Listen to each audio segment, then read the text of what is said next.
Welcome back to my channel Jyoti thoughts forever. और आज के इस वीडियो में आपके लिए लेकर आए हैं BESE 141 शिक्षा में ICT। तो इस सब्जेक्ट के ऊपर हम आपको डे बाय डे पूरी जो चैप्टर्स हैं वो कंप्लीट कराएंगे। और अगर आपको हमारी वीडियो पसंद आएगी तो प्लीज़ वीडियो को एक लाइक ज़रूर कीजिएगा और कमेंट करके अपना ओपिनियन हमारे साथ ज़रूर शेयर कीजिएगा। तो चलिए शुरू करते हैं। देखिए आगे बढ़ते हैं हम। देखिए इसमें 3 खंड हैं। पहले खंड में हम क्या पढ़ेंगे, ICT को समझने और शिक्षा में इसका क्या उपयोग होता है, इस बारे में हम बात करेंगे। इसमें दूसरे में बात करेंगे शैक्षिक प्रक्रिया में ICT का क्या महत्व है। और साथ ही थर्ड में हम बात करेंगे शैक्षिक संसाधनों का विकास और वितरण। तो ये तीनों जो खंड हैं ये आपके लिए वेरी इंपॉर्टेंट हो जाता है। तो चलिए आगे बढ़ते हैं।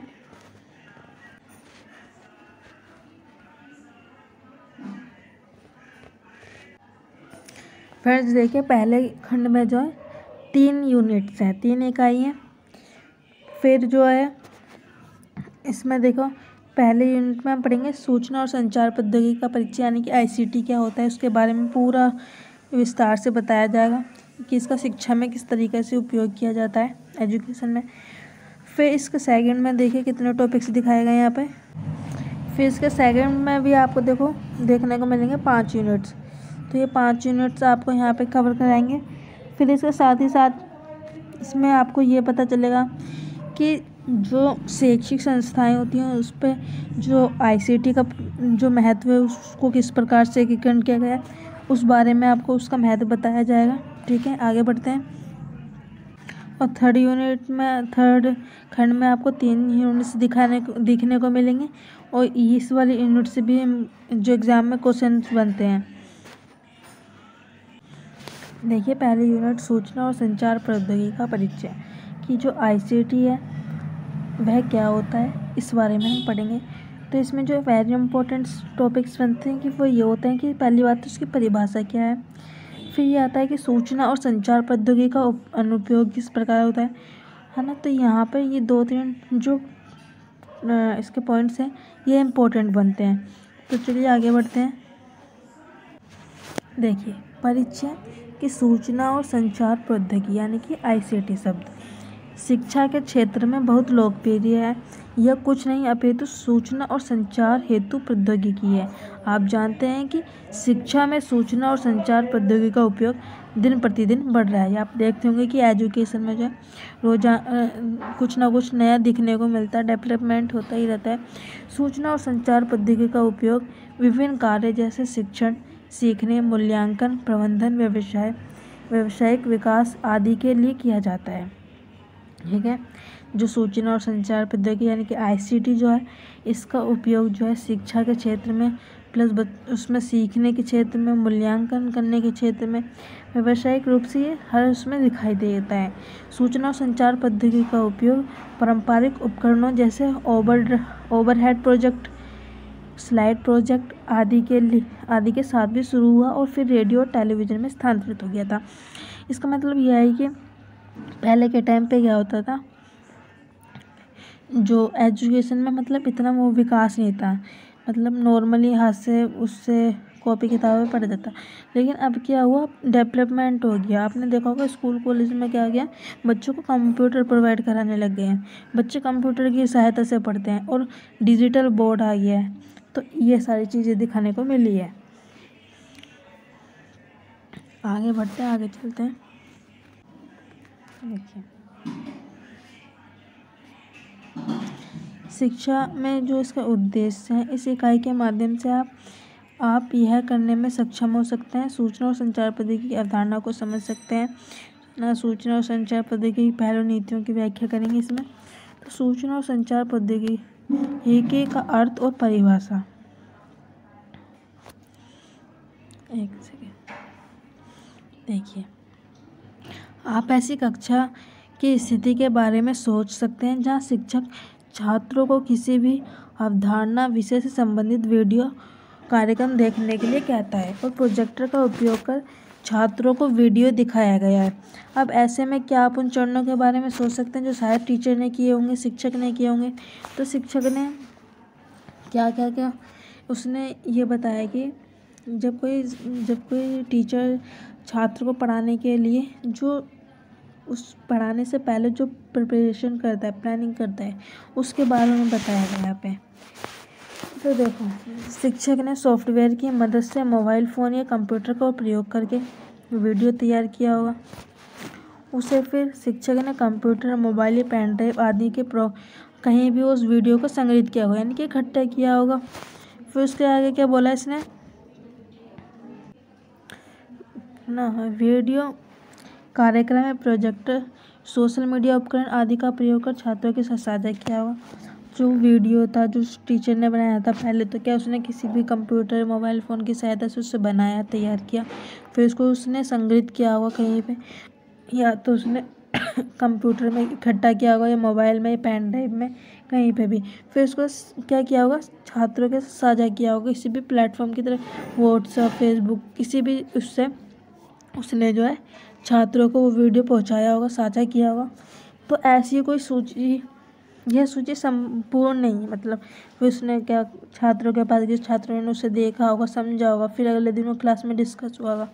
तो ऐसी जो गतिविधियाँ हैं, ठीक है, वे सोच सकते हैं जो शिक्षक ने प्रदर्शित करी है और उन्हें नीचे स्थान में लिख सकते हैं। यहाँ पे आप फिल कर सकते हैं उन चीज़ों को, ठीक है, आपकी मर्जी है। यदि आप उन चरणों को देखते हैं जो शिक्षक ने पूरे किए हैं, तो यह निष्कर्ष निकाला जा सकता है कि प्रौद्योगिकी का उपयोग जानकारी साझा करने के लिए किया जाता है।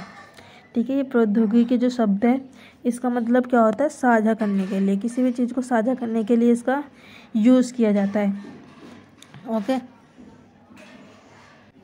हम सूचना और संचार प्रौद्योगिकी की अवधारणा को समझने के लिए इस तथ्य को ले सकते हैं। इस प्रकार हम सरल शब्दों में कह सकते हैं कि सूचना और संचार प्रौद्योगिकी का उपयोग सूचना के संचार के अलावा कुछ भी नहीं है। सूचना और संचार प्रौद्योगिकी का उपयोग सूचना और संचार के अलावा कुछ भी नहीं है। देखिए यहाँ पे इसकी डेफिनेशन भी दे रखी है कि, एक सेकेंड, देखिए यहाँ पे इसकी डेफिनेशन भी दे रखी है कि इस प्रकार हम सरल शब्दों में कह सकते हैं कि सूचना और संचार प्रौद्योगिकी का उपयोग सूचना के संचार के अलावा कुछ भी नहीं है। ठीक है ना। उपयुक्त जो उदाहरण दे रखे हैं, आप यह भी समझ सकते हैं कि जो डिजिटल जानकारी होती है, एक सेकेंड, जो डिजिटल जानकारी वीडियो प्रोग्रामिंग बनाने के लिए प्रौद्योगिकी का उपयोग किया जाता है। इसलिए हम सूचना और संचार प्रौद्योगिकी को केवल जानकारी साझा करने तक ही सीमित नहीं रख सकते, लेकिन प्रौद्योगिकी का उपयोग इलेक्ट्रॉनिक उपकरण का प्रयोग करके डिजिटल जानकारी बनाने व संबंधित करने और संग्रहित करने और प्रदर्शित करने के लिए भी किया जाता है। यानी कि इसका मतलब क्या है, जो सूचना और संचार है ना, जो ICT है, ये प्रौद्योगिकी का उपयोग सूचना और संचार के अलावा कुछ भी नहीं होता। ठीक है ना। जो इसने एग्जाम्पल्स भी दिए थे ऊपर की, जो टीचर था, टीचर ने पहले किन किन चरणों को अपनाया, एक पढ़ाने के लिए, बच्चों के लिए वीडियो तैयार करी, फिर उसको किस प्रकार उसने किसी भी मोबाइल फ़ोन, कंप्यूटर कहाँ पे उसने संग्रहित किया। ठीक है। फिर बच्चों को किस सॉफ्टवेयर के प्लेटफॉर्म के द्वारा बच्चों को वो चीज़ भेजी। तो वो सारे जो सिस्टम जो बताए थे उसने पॉइंट्स, ये वो होते हैं। ठीक है, आपको समझ में आ रहा होगा। आगे चलते हैं। देखिए यहाँ पे दे रखा है कि डिजिटल उपकरणों को काम करने के लिए कुछ निर्देश प्रदान करने की आवश्यकता होती है।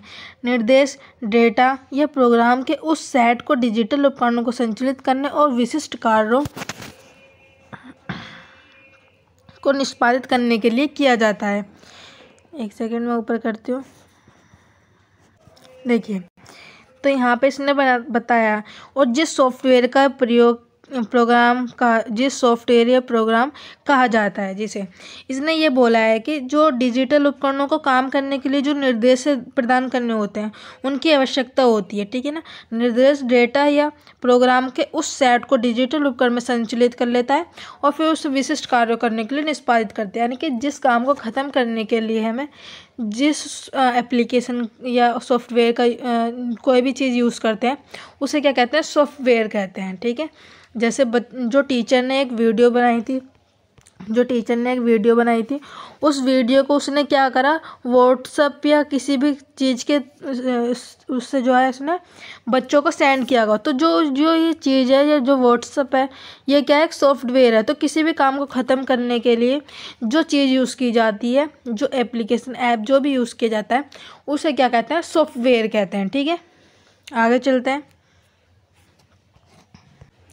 देखिए यहाँ पर भी बता रखा है कि वीडियो प्रोग्राम, अनुकरण, सिमुलेशन आदि बनाने जैसे कि विशिष्ट कार्य के लिए प्रयोग किए जाने वाले सॉफ्टवेयर को एप्लीकेशन सॉफ्टवेयर, जिसे संक्षिप्त में ऐप भी कहते हैं। ठीक है, जैसे जो टीचर मैंने बताया था आपको व्हाट्सएप, ठीक है, तो उस टाइप का उसने बच्चों को भेजा वीडियो, ऐप या एप्लीकेशन प्रोग्राम कहा जाता है। ठीक है, इसलिए हम कह सकते हैं कि सॉफ्टवेयर भी सूचना और संचार प्रौद्योगिकी के दायरे में आता है। अब आगे बढ़ते हैं। जैसे यहाँ पे उसने एक एग्जाम्पल दिया था कि गणित के एक शिक्षक ने फिल्म कक्षा प्रौद्योगिकी का उपयोग कर सामग्री, उदाहरण के लिए बीजगणित अभिव्यक्ति कहते हैं को पढ़ाया। ठीक है, टीचर ने एक सब्जेक्ट पढ़ाया। जैसे कि आप जानते हैं फिल्पट कक्षा दृष्टिकोण सामान्य कक्षा प्रक्रिया को उलट देता है। इसका मतलब यह है कि विषय सामग्री विषय सीधे कक्षा के आमने सामने नहीं पढ़ाया जाता है। हमने देखा होगा कि फेस टू फेस वाली एजुकेशन, अब वो नहीं है, इसे सारी चेंज कर दी जाती है। फिल्पट का मतलब है, लेकिन लेन देन की जाने वाली सामग्री को वीडियो के रूप में तैयार किया जाता है और छात्रों को वास्तविक कक्षा प्रक्रिया से पहले इसे देखने के लिए निर्देश किया जाता है। वही जो एग्जाम्पल अभी ऊपर था कि टीचर ने जो यहाँ पे एक कक्षा चलाई, फिल्पट कक्षा प्रौद्योगिकी का उपयोग करके, उसने जो है फिल्पट एक सब्जेक्ट पढ़ाता था, वो बीजगणित। तो फिल्पट का मतलब क्या होता है, जो आमने सामने वाली जो कक्षा होती थी ना, उसकी जगह उसने क्या करा, पढ़ाने वाली वो नहीं होता था, और उसको पढ़ाने वाली जो चीज़ होती थी, जो वीडियो होती थी, उसको क्या करा उसने, लेन देन वाली सामग्री के रूप में बनाया। यहाँ पे बता रखा है। ठीक है, ये रहा, लेन देन वाली सामग्री को वीडियो के रूप में तैयार करता है और फिर वो छात्रों को भेजता है। कोई भी वीडियो बनाई उसने पढ़ाई से रिलेटेड, उसको फिर छात्रों को भेजा, छात्रों ने उस वीडियो को देखा क्लास में आने से पहले, वो सारी प्रक्रिया। इस प्रकार छात्र पहले से ही वीडियो को देखते हैं, इसका अर्थ समझते हैं और अपने स्तर पर प्रत्यय को समझते हैं। यदि छात्रों को सामग्री विषय के बारे में कोई संदेह होता है तो कक्षा में शिक्षक की उपस्थिति में उस पर चर्चा करते हैं। आपने देखा होगा ना, कोई आपके स्कूल या कॉलेज में क्या होता होगा, जो टीचर होते होंगे वो आपको उस एजुकेशन से रिलेटेड वो वीडियो आपको सेंड कर देते होंगे पहले ही, और आपको बोलते हैं कि ये पढ़ के आना, अगले दिन इसके बारे में सुना जाएगा, कुछ भी होगा।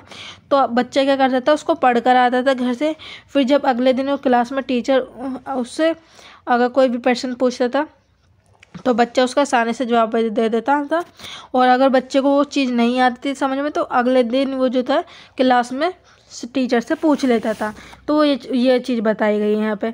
शिक्षक छात्रों को गूगल फॉर्म, आपने देखा होगा ना गूगल फॉर्म, शिक्षक जो होते हैं छात्रों को गूगल फॉर्म प्रश्नोत्तरी तैयार करने के लिए ऐप में तैयार प्रश्नों का प्रश्नोत्तरी का प्रयास करने के लिए कहते हैं। गूगल फॉर्म होता था उसे फिलअप करने के लिए। अब उन चरणों के बारे में सोच सकते हैं जो शिक्षक वीडियो और प्रश्नोत्तरी तैयार करने के लिए चले गए होंगे। शिक्षक ने उन सभी चरणों का प्रयोग किया होगा। इसके साथ ही शिक्षक ने गूगल फॉर्म में प्रश्नोत्तरी भी तैयार की होगी, कहीं संग्रहित की होगी। उदाहरण के लिए गूगल ड्राइव, कंप्यूटर, लैपटॉप, अन्य कहीं भी भंडार में उसको इकट्ठा किया होगा। इसके अलावा शिक्षक ने प्रश्नोत्तरी के प्रश्न को दोबारा जांचा होगा, उन्हें कई बार संबोधित किया हो सकता है ना। तो आपने वही चीज़ यहाँ बताई, जैसे कोई भी टीचर होता है, कुछ भी बच्चों को भेजने से पहले उसको 3-4 बार उसको देखता है। ठीक है, देखिए अब आगे चलते हैं। यहाँ पर उसने मोबाइल फ़ोन, कंप्यूटर आदि या व्हाट्सएप, ईमेल के द्वारा जो उपयोग करके छात्रों को भेजा होगा जानकारी को, जो वीडियो जानकारी कुछ भी चीज़ जो है टीचर ने बच्चों के साथ साझा की होगी, है ना, तो वो बताया गया है।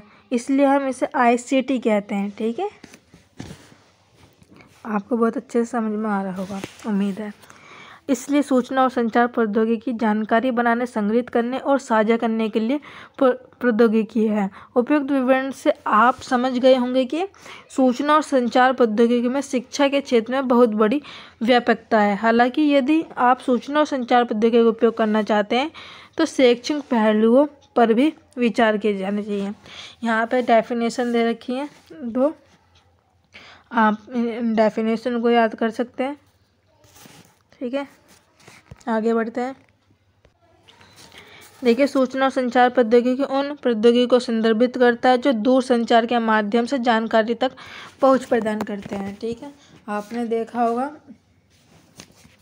जैसे मैंने अभी एग्जाम्पल दिया था टीचर वाला, टीचर ने जो चीज़ वीडियो बनाई है, जो भी कोई PDF वगैरह वो बच्चों को सेंड किए, किसके दूर संचार के माध्यम में तो होता है, फ़ोन मोबाइल में किसी के उससे सेंड किया उसको, फिर बच्चे ने देखा, ऐसे वाला। ठीक है, अब देखो आगे चलते हैं। सूचना और संचार प्रौद्योगिकी में डिजिटल उपकरणों और सॉफ्टवेयर एप्लीकेशन शामिल हैं जिनका उपयोग डिजिटल जानकारी बनाने, हेरफेर करने और साझा करने के लिए किया जाता है। आइए हम शिक्षा के उपयोग शिक्षा के उपयोग किए जा सकने वाले डिजिटल उपकरणों पर चर्चा करते हैं। पहला जो पॉइंट दे रखा है वो क्या दे रखा है, कंप्यूटर और लैपटॉप। कंप्यूटर और लैपटॉप किस प्रकार हेल्प करते हैं शिक्षा के क्षेत्र में। इससे आपका क्वेश्चन बन सकता है कि शिक्षा के क्षेत्र में डिजिटल उपकरणों का बताइए, एक पॉइंट ये आ गया आपका। फिर आता है ऐसे भी बोल सकता है कि शिक्षा के क्षेत्र में इलेक्ट्रॉनिक उपकरणों का प्रयोग क्या होता है, उनका उपयोग बताइए। ऐसे दो टाइप के क्वेश्चन बन सकते हैं इससे। पहला क्या था, कंप्यूटर या लैपटॉप। कंप्यूटर एक इलेक्ट्रॉनिक उपकरण है जो विभिन्न कार्यों में निष्पादित करता है और उत्पादन प्रदान करता है। कंप्यूटर के प्रमुख घटकों को सामग्री उपकरण, CPU, संग्रह उपकरण और उत्पादन उपकरण होते हैं। और यह एक super computer, mainframe computer, mini computer, micro computer, desktop, laptop, notebook, laptop, PDA, laptop tablet, इसी प्रकार के ये जो आदि के प्रकार के कंप्यूटर हैं। ये लैपटॉप हो गया, नोटबुक हो गई, पंपट, PDA, तो ये सारा क्या कंप्यूटर के ये अंदर आता है। ठीक है ना। टैबलेट कंप्यूटर या टैबलेट PC या बस टैबलेट एक छोटा वाहनीय उपकरण है जो कंप्यूटर और मोबाइल फ़ोन के दोनों का कार्य करता है। ठीक है, आपने देखा होगा कुछ काम जो होता है फ़ोन में हो जाता है, कुछ कंप्यूटर में हो जाता है, और टैबलेट में क्या होता है, ये दोनों रूप से आता है। कुछ आपने देखा होगा कि हम कभी बाहर जाते हैं तो हम कंप्यूटर को कैरी नहीं कर सकते, लेकिन हम जो ये टैबलेट है इसको तो कैरी कर सकते हैं। टैबलेट क्या करता है, फ़ोन का भी काम करता है और कंप्यूटर का भी काम करता है। ठीक है, आगे बढ़ते हैं।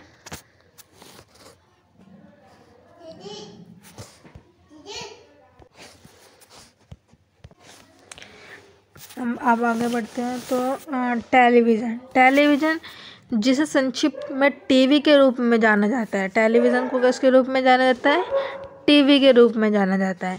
एक डिस्प्ले मॉनिटर स्क्रीन के साथ एक इलेक्ट्रॉनिक व्यवस्था है जो इलेक्ट्रॉनिक सिग्नल प्राप्त कराता है और उन्हें ध्वनि के साथ चलती छवियों को परिवर्तित करता है। आज ऐसी टीवी भी उपलब्ध हैं जो 3D में होती हैं, चित्रों को प्रदर्शित कर सकते हैं, और LCD, LED, एंड्रॉयड टीवी के उन्नत संस्करण है। आपने देखा होगा जो टीवी होती है, इस टीवी में क्या होता है, जैसे जैसे वर्ड्स चलते रहते हैं, मतलब आवाज़ आती रहती है, उसी पे जो है ना जो कैरेक्टर होते हैं उनका भी लिपसिंग होता रहता है।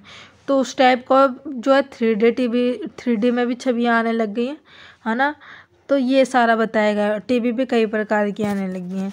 आगे चलते हैं रेडियो में क्या होता है, रेडियो एक इलेक्ट्रॉनिक उपकरण का एक प्रकार है जो ध्वनि जैसी जानकारी ले जाने के लिए रेडियो तरंगों का प्रयोग किया जाता है। रेडियो का प्रसारण स्टेशन से प्राप्त रेडियो संकेतों को प्राप्त करके विमोडुला करने और बढ़ाने के लिए डिज़ाइन किया गया है। जो रेडियो होता है ना, ये एक इलेक्ट्रॉनिक उपकरण है और इसमें भी सेम टीवी जैसे ही होता है, लेकिन इसमें पिक्चर नहीं दिखाई देती है। ठीक है, रेडियो में पिक्चर नहीं दिखाई देती, लेकिन आवाज़ वगैरह सब आती है। आवाज़ जो होती है, ध्वनि ऐसी जानकारी ले जाने के लिए रेडियो तरंगों का उपयोग किया जाता है। ठीक है, मोबाइल फ़ोन एक छोटा वायरलेस होता है। वायरलेस वाहिनी उपकरण डिवाइस है। वायरलेस यानी कि इसमें मतलब छोटा सा डिजिटल रूप से इसमें तार वार का कुछ वो नहीं होता, जो उपयोगिता और इंटरनेट तक पहुंच। आपने देखा होगा आपका जो फ़ोन है ये कहीं से भी कहीं तक की सारी सुविधाएं आपको प्राप्त करा सकता है। घर बैठे बैठे सब कुछ करा सकता है आपका फ़ोन। तो ये इस टाइप का, ठीक है। उपयोगकर्ता को इंटरनेट तक पहुंच, खेल खेलने, वीडियो देखने, तस्वीर उतारने, भौगोलिक स्थानों का पता लगाने आदि जैसी अन्य सुविधाएं भी देता है, ठीक है।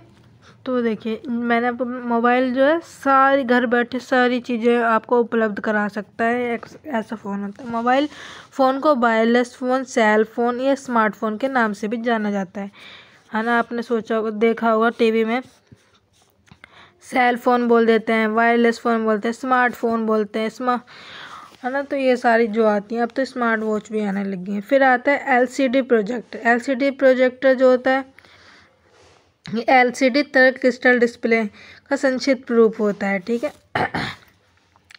एक LCD प्रोजेक्टर एक प्रोजेक्टर है जो तरल क्रिस्टल डिस्प्ले पर आधारित काम करता है। एक स्मार्ट सेटअप, ये स्क्रीन एक LCD छवि, डेटा या वीडियो डिस्प्ले और LCD प्रोजेक्टर का उपयोग कर छवि, डेटा और वीडियो को प्रक्षेपण के लिए भी किया जाता है। इसका मतलब क्या है, LCD आपने देखा होगा इसकी जो स्क्रीन होती है ना, वो कर्व होती है, कर्व। तो वो कर्व जो इसकी स्क्रीन होती है, तो जो छवि होती हैं, जो कैरेक्टर्स दिखाई देते हैं, जो वीडियो होती है, वो उसी टाइप में दिखाई देती है और बहुत अच्छी दिखाई देती है, ठीक है ना। तो उस टाइप की होती है। इसकी सपाट सतह नहीं होती है। सपाट सतह यानी कि एकदम स्ट्रेट वाला, ठीक है, उस टाइप का भी बोल सकते हैं आप। फिर आता है स्मार्ट बोर्ड। स्मार्ट बोर्ड क्या होता है, एक प्राथमिक संबंधित व्हाइट बोर्ड का ब्रांड नेम है। स्मार्ट बोर्ड ये इतने इलेक्ट्रॉनिक बोर्ड हो गया एक टाइप से, जैसे ना कंप्यूटर, टैबलेट, लैपटॉप जिस तरीके से ये काम करते हैं उसी तरीके से स्मार्ट बोर्ड भी काम करता है, ठीक है। आगे देखते हैं कौन कौन सी चीज़ इम्पोर्टेंट है, ठीक है।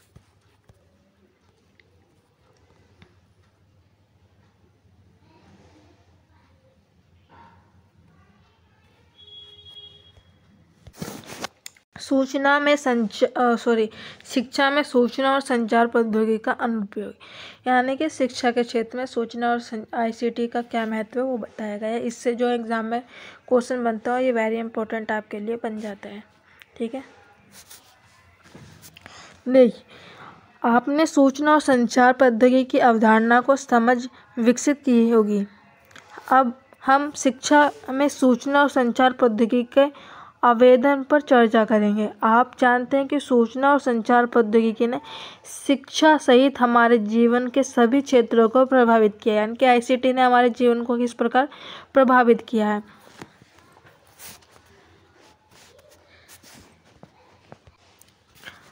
तो इसका उद्देश्य क्या है, आप जानते हैं कि शिक्षा का क्या उद्देश्य। शिक्षा के माध्यम से छात्र ज्ञान प्राप्त करते हैं और कौशल प्राप्त करते हैं जो उनके समग्र विकास में मदद करते हैं, उनके विकास में मदद करता है।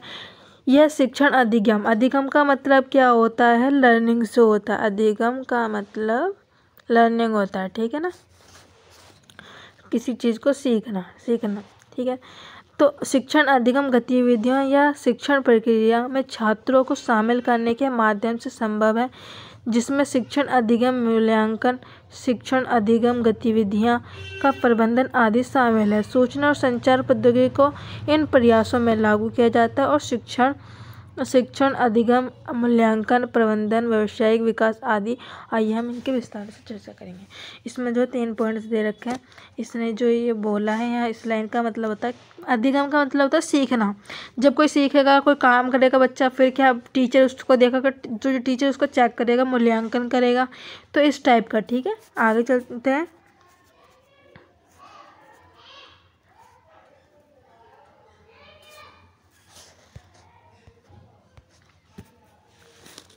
देखिए, शिक्षण में सूचना और संचार प्रौद्योगिकी का अनुप्रयोग। शिक्षण शिक्षकों का प्राथमिक काम है वे छात्रों को विभिन्न अधिगम के कार्यों और गतिविधियों में संलग्न करते हैं। हालांकि कई गतिविधियां प्रौद्योगिकी समझ नहीं थी, लेकिन प्रौद्योगिकी की प्रगति के साथ शिक्षण के लिए कई सूचना और संचार प्रौद्योगिकी का उपयोग किया जाता है। यह अनुदेशात्मक विवरण के विभिन्न तरीकों के लिए सच है, जैसे कि आमने सामने दी गई शिक्षा, ओडीएल मुफ्त दूरदर्श शिक्षा, ऑनलाइन और मिश्रित शिक्षा के मोड। उदाहरण के लिए आमने सामने दी गई शिक्षा में शिक्षकों को व्याख्यान देते समय प्रस्तुत slide, graphic project, computer, mobile phone आदि का उपयोग कर सकते हैं। ओडीएल प्रणाली में मुख्य रूप से पाठ, स्वर्ण शिक्षण सामग्री एसएलएम का प्रयोग अनुदेशात्मक शिक्षण के रूप में किया जाता है। इसका मतलब ये था कि आपने देखा होगा छात्रों को सीखने के लिए जब लॉकडाउन हुए थे तो छात्र जो थे घर बैठे शिक्षा ले रहे थे, जूम के थ्रू, गूगल मीट के थ्रू। तो इन सब चीज़ों के थ्रू जो थे छात्र जो थे पढ़ाई कर रहे थे। तो उसने भी यही बोला है कि पहले आमने सामने की जाने वाली शिक्षा, दूरदर्श शिक्षा हो गई, दूर बैठ के करने ऑनलाइन शिक्षा हो गई। तो ये सारे उसने जिसके पॉइंट बताए हैं, ठीक है। और जब क्लास में जब बच्चों को किसी भी चीज़ के थ्रू जो कंप्यूटर है, जो स्मार्ट बोर्ड होता है, उसके थ्रू बच्चों को समझाने के लिए स्लाइड, ग्राफिक्स भी दिखाई जाती हैं। प्रोजेक्टर का यूज करके बच्चों को पढ़ाया जाता है। तो ऐसे चीज़ों को भी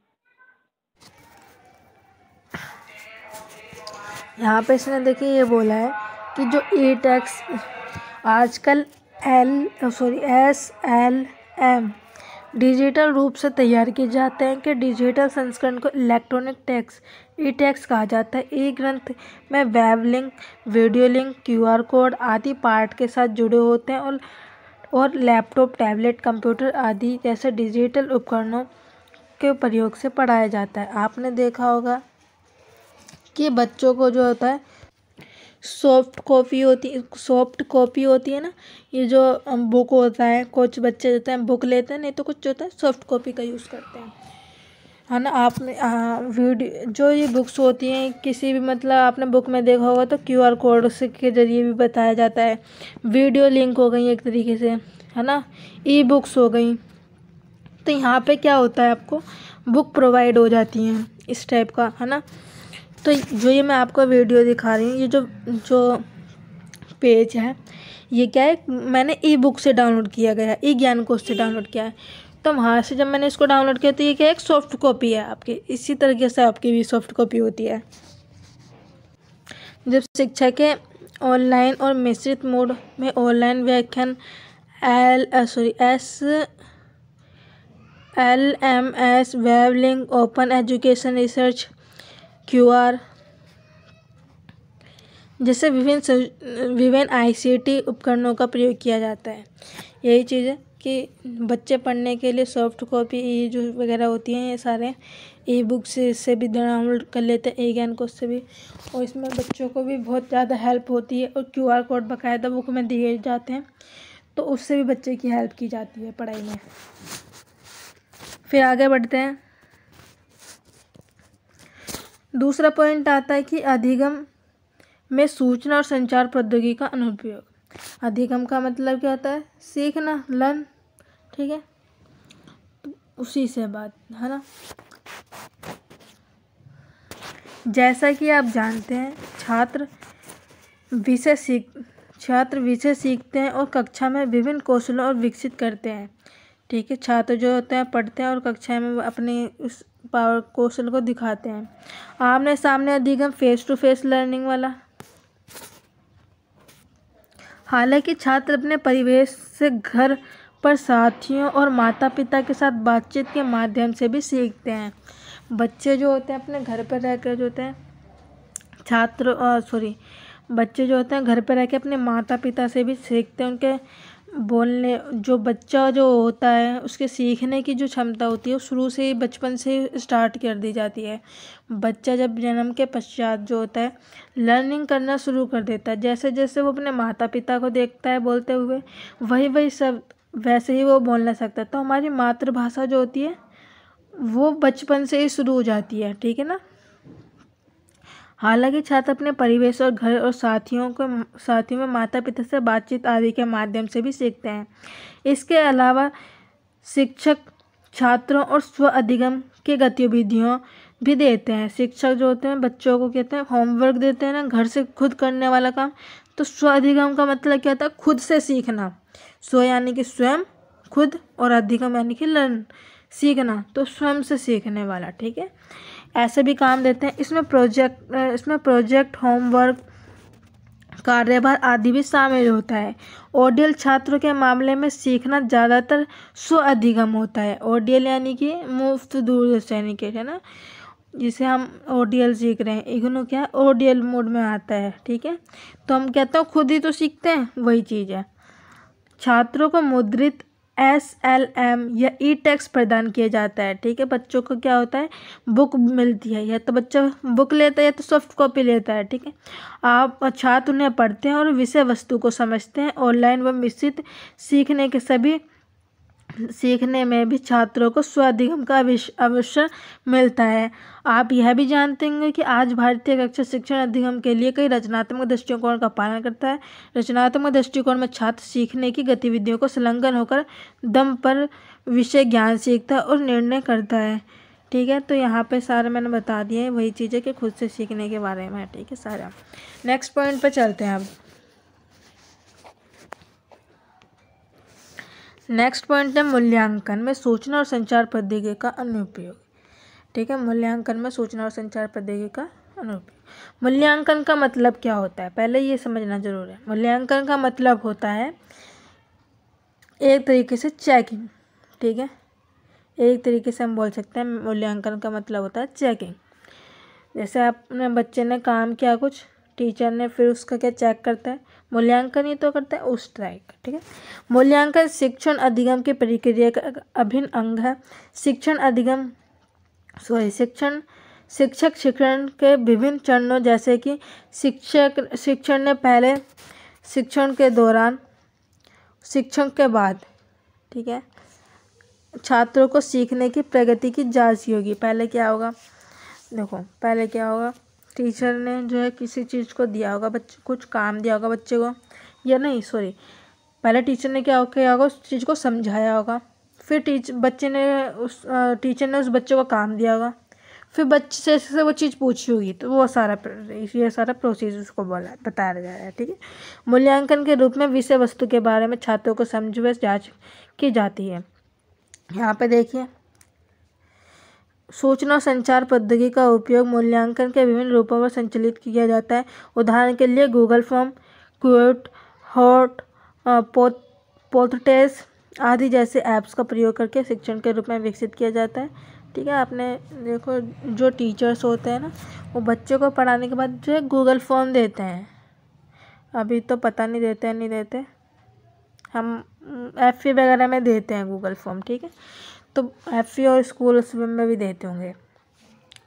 तो उस गूगल फॉर्म को देते थे। उस गूगल फॉर्म में क्या होता था कि बच्चा जो है ना, जो सीखता था उस वहाँ पे वो फिलअप करता था, वही चीज़ बताई गई, ठीक है। आगे चलते हैं, आप पढ़ लीजिएगा, ये 2-3 पॉइंट है। हम आगे ज्ञान और सूचना, मैं सिर्फ इम्पोर्टेंट जो मुझे लगता है इम्पोर्टेंट होगा मैं आपको वही चीज़ बताऊंगी।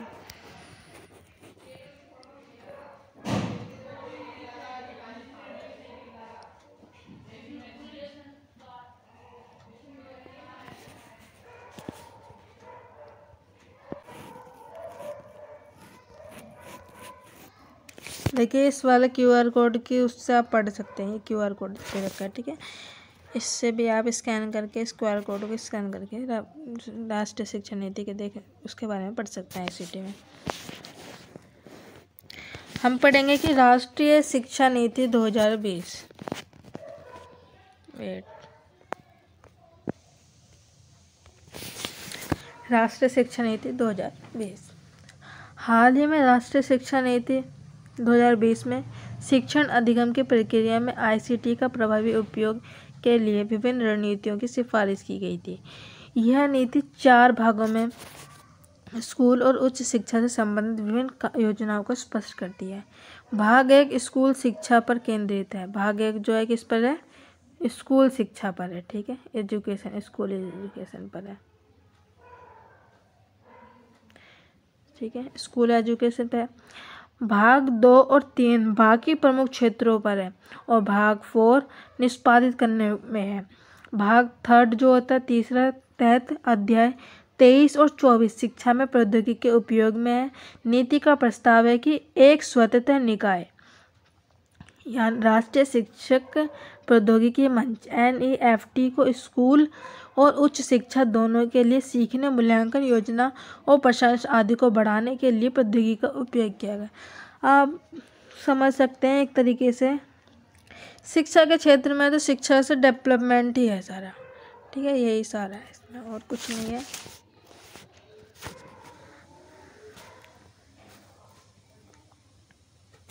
इन पॉइंट्स को आप पढ़ लेना, ये जो पॉइंट्स दे रखे हैं इन सब का पढ़ लेना एक बारी।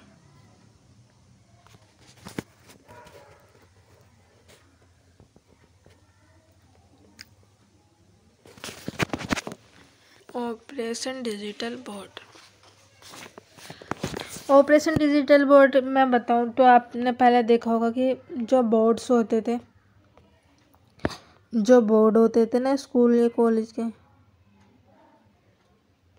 बोर्ड, तो उन पे क्या आता था, वो मार्कर चौक से लिखने वाले बोर्ड होते थे जो, है ना, ब्लैक बोर्ड, है ना। तो उस ब्लैक बोर्ड की जगह हटाकर इसने जो है क्या दिया है, ऑपरेशन डिजिटल बोर्ड, ठीक है, इस नाम को दिया गया है। तो देखिए वर्ष 2019 में तत्कालिक मानव संसाधन विकास मंत्रालय की ओर से शिक्षा मंत्रालय MHID में है ने प्रौद्योगिकी समक्ष शिक्षण अधिगम को पूरा करने के लिए शैक्षिक संस्थाओं में smart board, interactive white board और अन्य तकनीकी बुनियादी ढांचे को सुनिश्चित करने के लिए ऑपरेशन डिजिटल ब्लैक बोर्ड, है ना, का नामक एक नई योजना शुरू की जिससे कक्षा को 2022 तक डिजिटल कक्षा में तब्दील किया गया।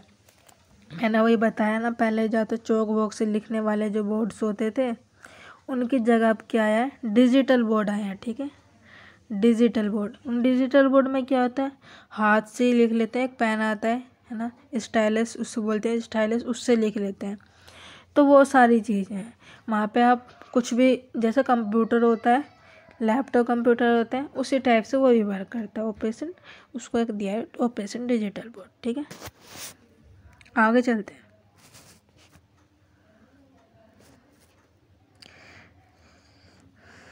ये सारे पॉइंट्स आप पढ़ लीजिएगा, ई पाठशाला, PG पाठशाला, ठीक है, स्वयं, ये सारे पॉइंट्स इम्पोर्टेंट हो सकते हैं, ठीक है। आज की इस वीडियो में बस इतना ही। अगर आपको हमारी वीडियो पसंद आती है तो प्लीज़ हमारी वीडियो को एक लाइक ज़रूर कीजिएगा और चैनल को सब्सक्राइब कर लीजिएगा। और अगर आपको ये वीडियो पसंद आती है प्लीज़ कमेंट में ज़रूर बताइएगा कि आपको हमारी वीडियो कैसी लगी। Thanks for watching.